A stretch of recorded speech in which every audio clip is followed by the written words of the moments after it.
Hello and welcome to a brand new episode of IET India's Walk the Tech Talk series Season 2 in association with India Automated. In case you have missed out on any of our previous episodes or episodes of Season 1 of Walk the Tech Talk series, then please do check them out on IET India's YouTube channel. Before we begin with today's episode, I would like to give you a sneak peek into the world of the IET. The Institution of Engineering and Technology is one of the oldest and largest professional society for engineers. Soon to turn 150, our mission is to engineer a better world. Our areas of focus include future of mobility and transport, future of work, and future technologies. In case you would like to become a member of the IET, all that you will need to do is send us an email at indiamembership@theiet.in.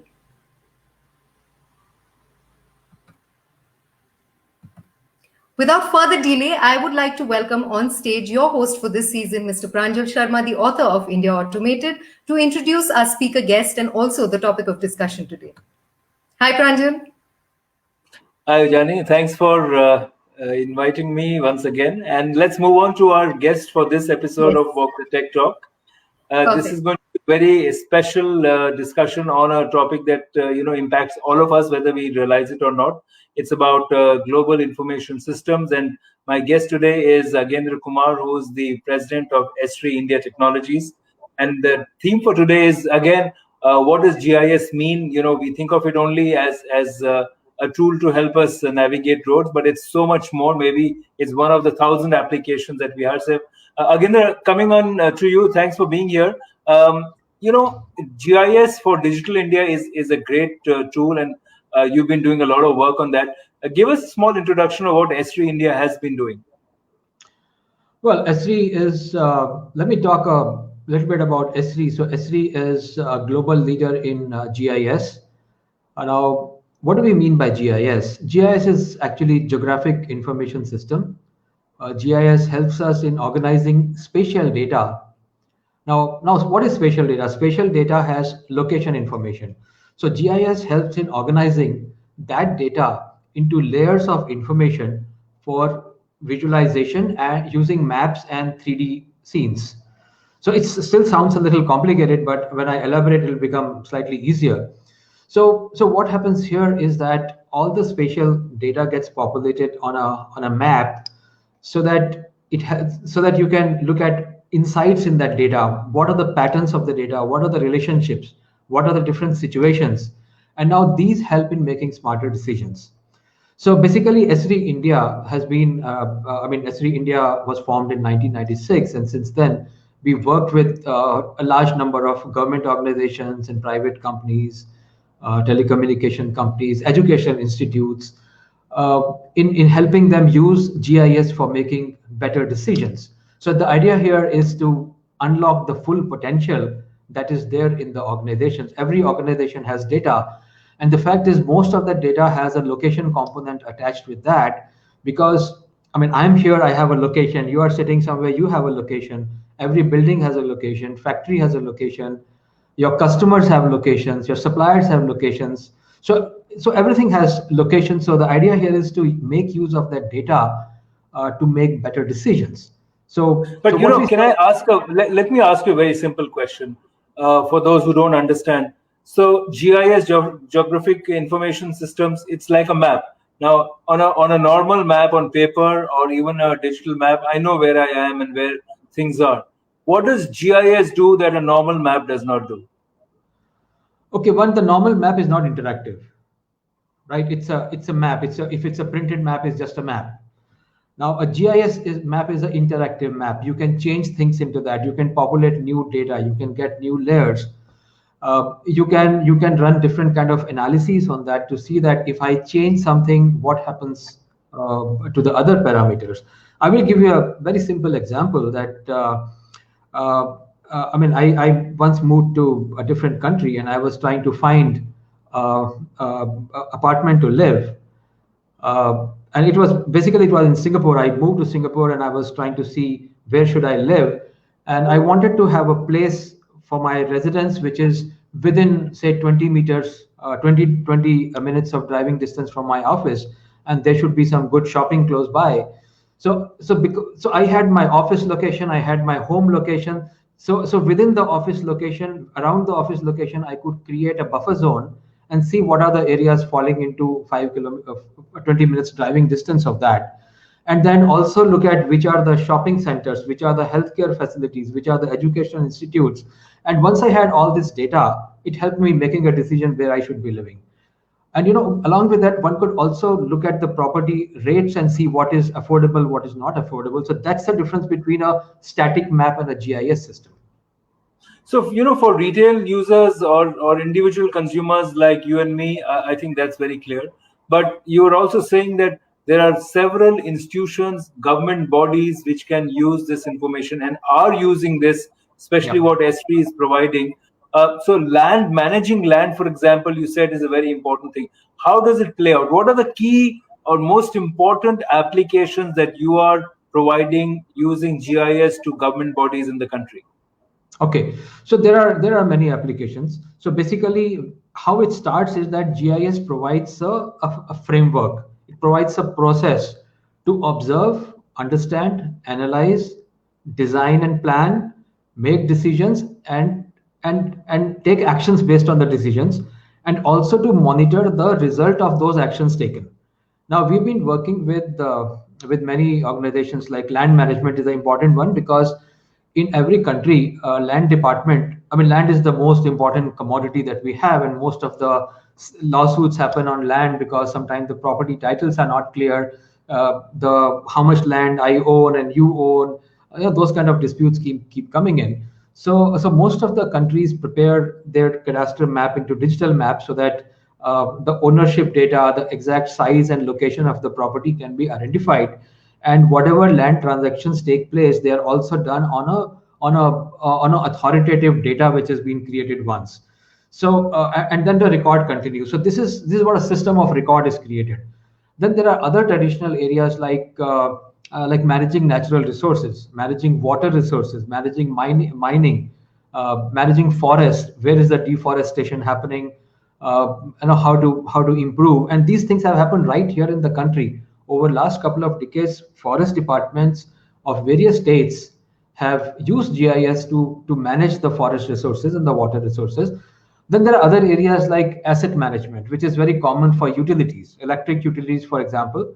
They manage all their assets through a GIS system, that how the power is generated, how it is distributed from powerhouse to substations to the transformer near your home, and then the meter on the wall or the pole, and then how the energy is coming to you. And then they can cut down the distribution losses and understand the whole things. Then we come to things like roads and highway design, agriculture, health systems. So there are many areas where GIS applications are being used in the country. Again, it sounds like it's like gravity. It's invisible but a very powerful force that is keeping us organized in many ways. What are the future applications that you see for GIS? Because all the data that you're generating about locations is also needs to be processed properly. You have to interpret it, because just the image, satellites are taking images of everything, but the image itself is not enough. You can get subterranean information as well. But the fact is that managing it is critical in terms of finding out what it means to you. But really, are there new applications which you see rising in India where it can be deployed in innovative new ways? Yeah, there are actually many areas. So I mean, I would just take a little bit of step back into the title of this event, which is GIS for Digital India. So when we talk about Digital India, we are talking about governance, right? It's about providing better facilities to citizens. Now we have a government program of fiber connectivity right up to every village in the country, and that is going to be a big game changer. So when every household, even at the village level, has a broadband connectivity, they'll be able to consume a lot of applications which they are not able to do today. And so GIS is playing a role in managing the whole spread of fiber across the country. And then we'll talk about there are new areas which are coming in, which are helping us in some of the very core sectors like agriculture and health management. See, in agriculture, satellite imagery that you have mentioned, that has been playing a very important role, because from satellite images, one can get idea about the soil, about the moisture in the soil, and the satellite imagery is on a wider scale. So you look at large areas, but then you come down to other devices like a airplane based survey, air survey, and where you can look at smaller areas. And if you want to look at still smaller, then the drones come in. So drones are playing a big role, and that role is going to expand. And drones are very important in agriculture survey, because then field by field information can be collected about the moisture in the soil, about the size of the leaf, what is the crop, and when to apply a pesticide, when to provide water to the field. Now that links back with a very important phenomena, which is like, if you look at the water resource, our country is going through a major, I mean, likely to go through an even bigger challenge by 2030, where some of the major cities will have very little water left. And combine that with the other fact where agriculture is the larger consumer of good quality water. About 70% of the drinkable water is consumed in agriculture. And if you bring this kind of efficiency in the agriculture system, then you are actually conserving a very important resource, that is water. And then we are looking at, so machine learning is coming in, so that all these things can be automated, because nobody can sit and look at village by village. So there'll be machine learning applications are coming in, so that automatically system can understand and create alerts which can go to a farmer on their mobile phone, so that farmer can get alert about weather, about when to water the field, when to apply the pesticide, and a lot of other parameters that farmers are interested in. So all that information goes to them. So these are the kind of things which are coming in. And another important area which is happening is there's a lot of importance coming in using GIS for indoor applications, like managing large industries, managing large energy plants or petroleum plants, where it's not possible for people to monitor things all the time. So once you combine, but once you create indoor applications, then a lot of management can happen remotely, and a lot of that can be automated. And also large campuses, large buildings, there are a variety of applications which are coming in. So those are some of the new areas which are coming. But it also appears to me, again, that from what you're saying, that there is an application in virtually every sector, from agriculture to manufacturing and even services. Because if you look at e-commerce, then again, GIS will have a role to play in e-commerce as well, warehouse, logistics, value chains, etc. But it also brings to mind a thought that there's going to be a great demand for GIS professionals or experts or people who understand how it works. Do we have enough people in the country across sectors who know what GIS is and they can then be deployed, or do you think that's a great career opportunity that needs to be explored? Yeah, actually, you've hit the nail bang on. This is a major career opportunity, because as per the data which we got about 18 months ago, there was a shortage of about 20,000 GIS professionals in the country. Now, as we have seen that GIS is important for almost every sector in government as well as in private organizations, and you mentioned about logistics, which is really big.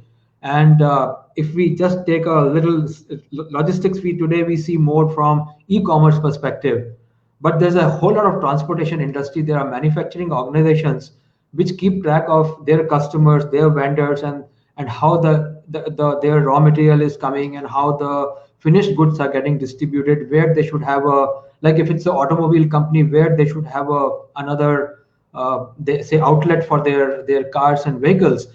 So I think there are a number of applications now.